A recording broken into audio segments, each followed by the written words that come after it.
Alright, yeah, welcome back to some more Magic Arena, and we're back once again with our red-white Goblins list. So without further ado, let's not waste any time, let's get into the games, and I hope you enjoy the matchup.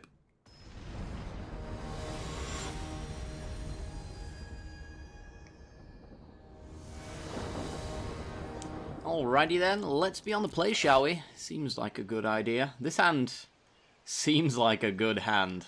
Turn 1 Prospector. We could technically have turn 2 Krenko if we think he's going to live. Or we could go with turn 2 Warchief into Krenko. Tough choice. Either way, it looks like we're getting one hasty boy out. Which is pretty good in my books. And we also have our white mana as well, which is pretty good. Pretty good indeed. We only need like one white source for the entire game, so getting that out of the way, really good sign. Opponent's already gone down to 6, and they're staying there. Alright, fair enough. Alright, play Prospector. Will we get a Bolt the Bird kind of scenario? No. But we do get a Watery Grave, which worries me. There's no way this deck doesn't have 2 mana removal. So I think what I'm going to do is just play it out as normal. We're probably going to get Thought Erasured, no doubt. Oh wow, we didn't. Oh, that makes me deeply regret my decisions. Okay, well, let's just play Warchief then. We've got a spare one anyway. And he's a hasty boy. Pretty good. So next turn we can do Warchief into Krenko, and as long as we don't get Cry the Carnarium, it's going to be pretty good. Oh great, it's Esper. Everyone's favourite. Alright, what do you take? Probably gotta be Krenko, right? Maybe Warchief if they've got the board wipe. Definitely not Whirly Boy. Although he's a 3-3, so, you know.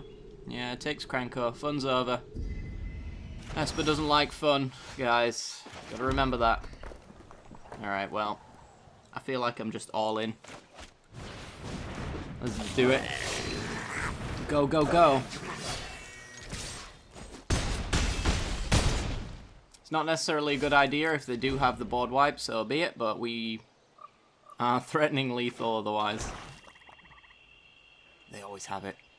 They always have it. Although sometimes they have Kaya's Wrath in the main. And yeah, they don't have the double white, so game 1 down. I bet they had like 3 Kaya's Wraths in hand though. There's no way whatsoever they didn't have the exact answer they needed, just not the lands. Alright, so against this deck, we want to bring in the Immortal Sun, because Teferi and no fun go hand in hand. We'll also bring in Banefires as well, since we can use our Skirt Prospectors to generate a metric ton of mana just to Banefire them for uncounterable damage. It's pretty good. Heartfire we can go down. We do have to worry about Lyra and Thief of Sanity. So if we can do that while also doing what we want to do, that's going to be pretty good. I kind of want to bring in the Conclave Tribunals as well, at least one. Probably one's fine. Go down the Volley Veterans and just run like catch-all kind of removal. We've got Conclave Tribunal for Teferi and Thief of Sanity and Lyra. Same thing goes for Prison Realm, it catches all of those things, so just having an extra copy in here just to bide some time until we get to our Immortal Sun seems pretty good to me. This probably isn't a Krenko matchup, if I had to guess, so we could go down that. Could bring in another Tribunal, but I don't really want to put in too much white stuff. About Radiant Destiny. Yeah, we can go down a Radiant Destiny for some more control pieces, I suppose. And I don't think Lava Coil, it needs to deal 5 damage, I think, if we're going to seriously consider a burn spell over something like Tribunal, which is currently that slot's take up there. I think we'll just run it like this. Yep. So we got a lot more top end, so we're going to be looking for Wily Goblins and Skirt Prospectors in our hand. That's going to dictate what a good hand looks like. Also white mana if we have Tribunals and Prison Realms as well. Also going to be quite useful. Well, there's white mana. and a Radiant Destiny. So this is just like a normal Goblin hand. I feel like I can't turn down a normal Goblin hand, to be honest. As weird as it sounds. I just don't know if this one's going to win me the game, though. We're on the draw, so we could get turn 1 to rest and lose Radiant Destiny. If I mulligan, it could be so much worse. But we got decent mana to bring ourselves up into, like, Immortal Sun territory, and Conclave Tribunal off the top is hard castable with this hand. Yeah, it could be a trap, but this looks like a good hand, you know? I feel like I can't turn down a reasonable hand. Warchief's a solid top deck, for sure. Allowing us to get haste on the War Boss. No doubt blue mana into Thought Erasure comes here though, so we'd probably either lose the Warchief or the War Boss, if I had to guess. Yep, fun's over. So which one do you take? Goes with the Warchief. That's fair. It's probably correct. Another War Boss though. Pretty good. Pretty good. And yeah, we've got Radiant Destiny coming down soon as well. So let's just do War Boss. It'll eat a metric ton of removal / counters here. Because our opponent will have a build-up of no fun cards. So we do need to fire those ones off. And there's the Immortal Sun. We want to be working up to cards like that, to be honest. Let's get down Chain Whirler.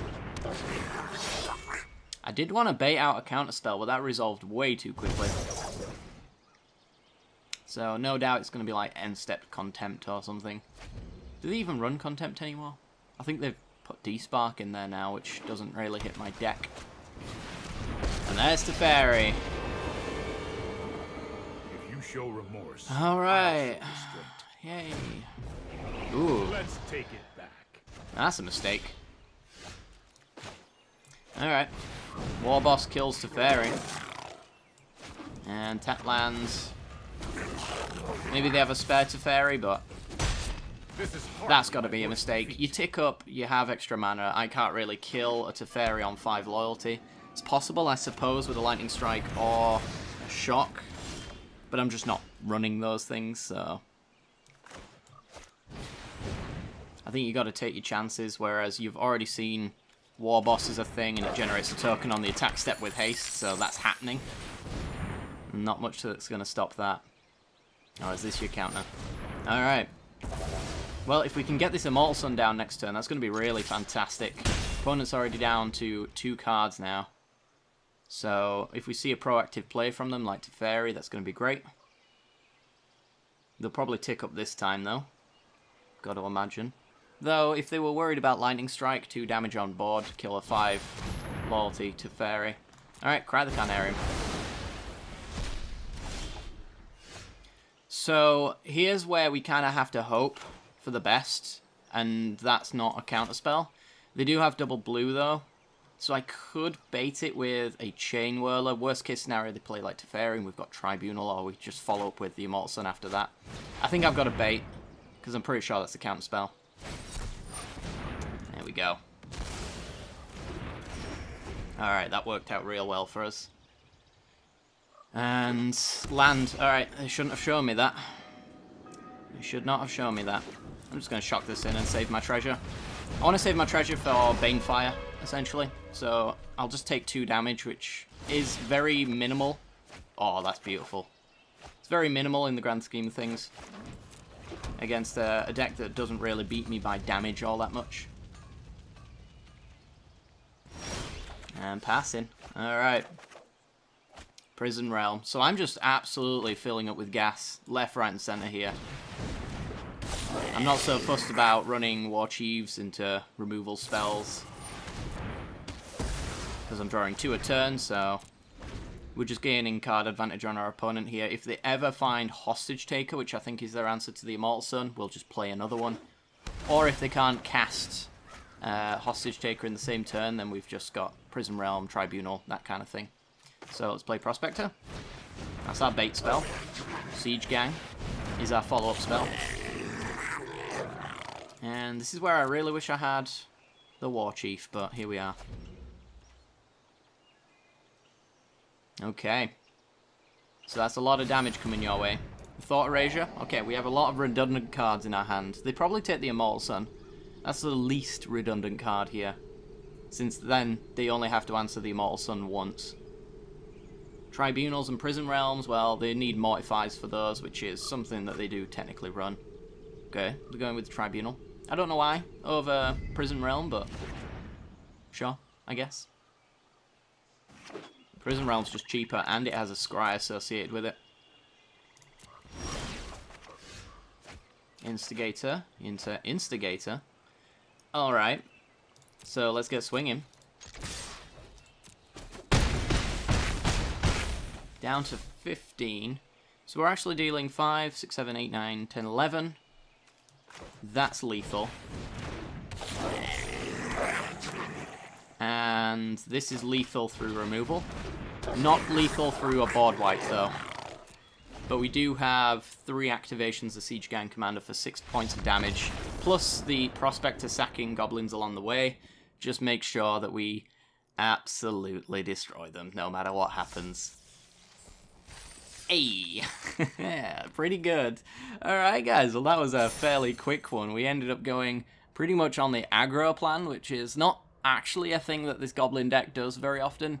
As I mentioned, it's kind of control-y-esque, so I guess it's more mid-range, you could call it, since it has the ability to be aggro sometimes, but it's not its like primary goal. Sometimes it can do control with siege gangs and locking down cards with enchantments and Immortal Suns in this particular case. But yeah, it's a super solid deck. I love playing it. Love, love, love playing it. Let's buy ourselves a pack, shall we? Since I've got the gold. And I'm sure you guys would enjoy a pack opening. So I've got my rare wild card. That's pretty nice. Obnixilus. Still a terrible card. You can't convince me otherwise. Interplanar Beacon, seeing a lot of play. Our rare is a flavor win. Look at that goblin-y boy over there. After the people flee, but before the enemy arrives. That's grabbing time. Hell yeah. So we've grabbed our 4th copy of Krenko. Pretty good for a goblin matchup.